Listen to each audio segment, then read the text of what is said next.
नमस्कार, श्वेता के साथ आपने लॉगिन किया है one India Hindi YouTube channel. Supreme court में 3 तलाक के मुद्दे पर सुनवाई के दौरान कोर्ट ने all India Muslim personal law board से पूछा है कि क्या ये मुमकिन है कि महिलाओं को ये अधिकार दे दिया जाए कि वो तुरंत तौर पर दिए गए तलाक को अस्वीकार कर दे। कोर्ट के इस सवाल का जवाब देते हुए मुस्लिम बोर्ड ने कहा है कि महिलाएं अपने हितों के लिए निकाहनामा में इस्लामी कानून के दायरे में कुछ शर्तें रख सकती हैं। इसके साथ ही महिलाएं पति को 3 तलाक कहने का अधिकार रखती हैं। मुस्लिम बोर्ड का कहना है कि अगर शौहर बेगम को तलाक देता है तो बेगम का हक है कि वो मेहर की बहुत ऊंची राशि भी मांग सकती है। उड़ती उड़ती खबरें फिलहाल ये है कि निकाहनामा में भी इसे शामिल किया जा सकता है कि 3 तलाक के तुरंत बाद भी शादी नहीं टूटेगी। वहीं अपनी दलील को आगे बढ़ाते हुए बोर्ड ने कोर्ट को 14 अप्रैल 2017 को पास किए गए एक फैसले के बारे में भी बताया। इस फैसले के मुताबिक ट्रिपल तलाक एक पाप है और ऐसा करने वालों का सामाजिक बहिष्कार किया जाएगा। ये बातें खुद मुस्लिम पर्सनल लॉ बोर्ड के भीतर से निकल कर आई है, जिसमें ट्रिपल तलाक को एक पाप माना गया है।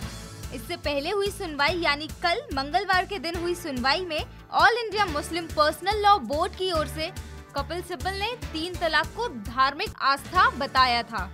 सिब्बल ने ट्रिपल तलाक की तुलना हिंदू समुदाय के लोगों के राम मंदिर और अयोध्या से जोड़ते हुए की, जिसमें उन्होंने कहा कि अगर राम का अयोध्या में जन्म होना आस्था का विषय हो सकता है तो 3 तलाक का मुद्दा क्यों नहीं। वहीं केंद्र की ओर से इस सुनवाई का हिस्सा बने मुकुल रोहतगी का मानना है कि अगर सऊदी अरब, ईरान, इराक, लीबिया, मिस्र और सूडान जैसे देश 3 तलाक जैसे कानूनों को खत्म कर सकते हैं तो हम क्यों नहीं। अटॉर्नी जनरल मुकुल रोहतगी ने पीठ से कहा, अगर अदालत तुरंत तलाक के तरीकों को निरस्त कर देती है तो हम लोगों को अलग थलग नहीं छोड़ेंगे, बल्कि मुस्लिम समुदाय के बीच शादी और तलाक को लेकर एक कानून बनाएंगे। आपको बताते चले कि ट्रिपल तलाक को लेकर 11 मई से सुनवाई शुरू की जा चुकी है।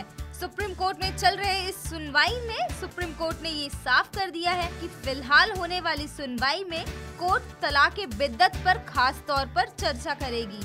कोर्ट इस बात की निगरानी और समीक्षा करेगी कि क्या वाकई ही 3 तलाक इस्लाम धर्म का अभिन्न हिस्सा है। ये थी सुप्रीम कोर्ट में ट्रिपल तलाक को लेकर होने वाली सुनवाई की एक खबर, जिसमें सुप्रीम कोर्ट ने मुस्लिम पर्सनल लॉ बोर्ड से सवाल किया है कि क्या महिलाएं तुरंत तौर पर दिए गए ट्रिपल तलाक को अस्वीकार कर सके। ट्रिपल तलाक मुद्दे पर पक्ष विपक्ष दोनों ही अपनी दलीलें रख रहे हैं, लेकिन देखना है कि इस मामले में जीत किसकी होती है। एक और मुस्लिम महिलाओं का वर्तमान और भविष्य है जो बड़ी संख्या में ट्रिपल तलाक पाने के कारण दर दर भटक रही है। फिलहाल इस वीडियो में इतना ही। देश, दुनिया और राजनीति की अन्य खबरों के लिए हमें सब्सक्राइब कीजिए one India Hindi YouTube channel.